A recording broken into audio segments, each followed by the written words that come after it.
Recently, during the holiday season, I met a colleague who works in my office. This is not very old, just 2 or 3 months ago. His transfer happened because of court matters to a city in the United States.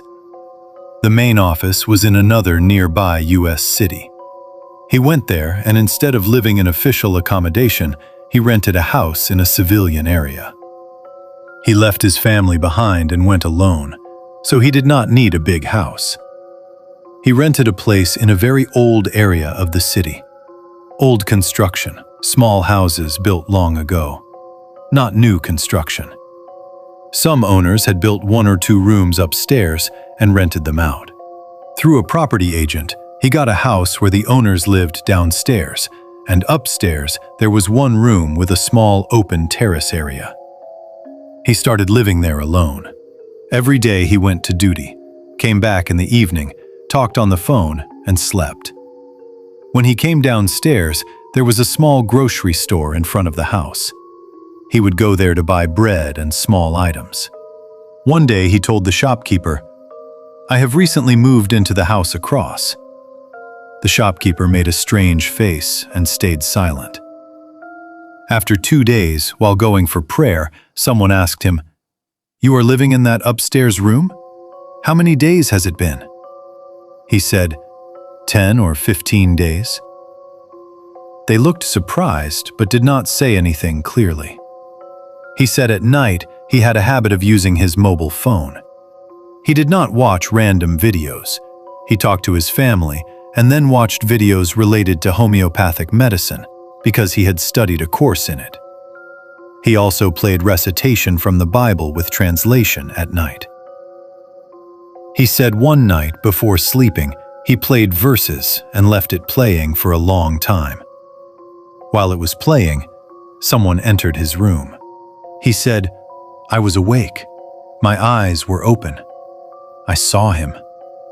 A tall man, around 7 feet, wearing a cotton kurta and a white cloth wrapped around his waist.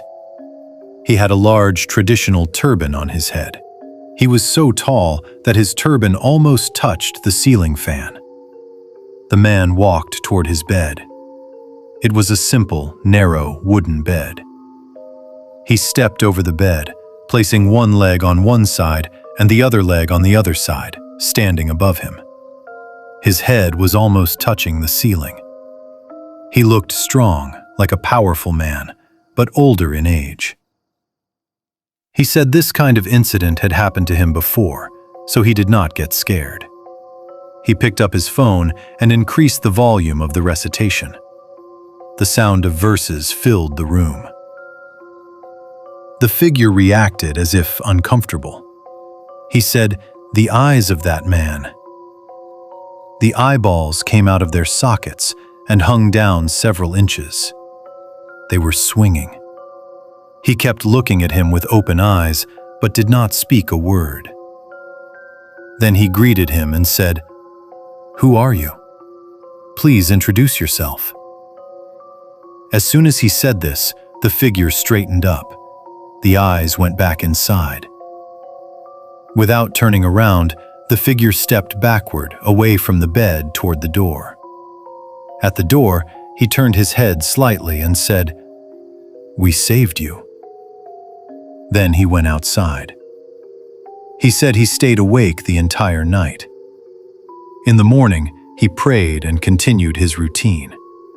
When he went downstairs, he went to the same shopkeeper. The shopkeeper asked, "You have been in that house for 15 days now. Has anything unusual happened?" He told him everything. The shopkeeper said, "You are the 4th or 5th tenant. No one stays more than 3 or 4 days. People leave in fear. Some barely survived incidents." He said the house had a strange history. The owner had faced problems there. After that, no tenant stayed long. He said, "But I am not afraid. I can talk to such beings." He lived in that house for 4 months. He said sometimes he would see a man sitting in the veranda outside, offering prayer. He felt no fear and slept normally. Sometimes he felt as if someone was walking with him to the mosque and returning with him. He said this incident happened just 2 or 3 months ago. Yesterday he met me and told me that after listening to stories online, he wanted to share what happened with him.